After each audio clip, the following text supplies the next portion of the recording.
Kamusta mga kabasketbolista?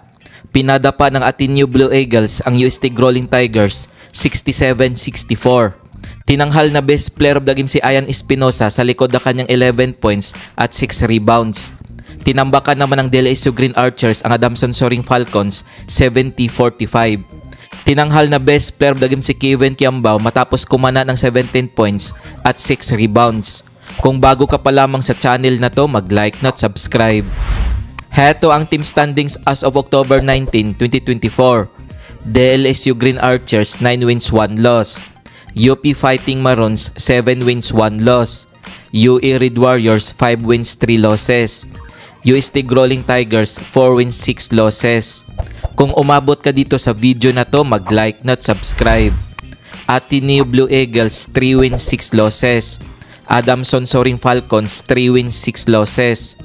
FEU Tamaraws 3 wins 6 losses. NU Bulldogs 2 wins 7 losses. Heto ang mga laro ngayong October 23, 2024 na gaganapin sa Mall of Asia Arena. Magtutos ang Adamson Soaring Falcons at Ateneo Blue Eagles alas 3:30 ng hapon. Maglalaban naman ang UP Fighting Maroons at UE Red Warriors alas 6:30 ng gabi. Kung nagustuhan mo ang video na to, mag-like na at subscribe.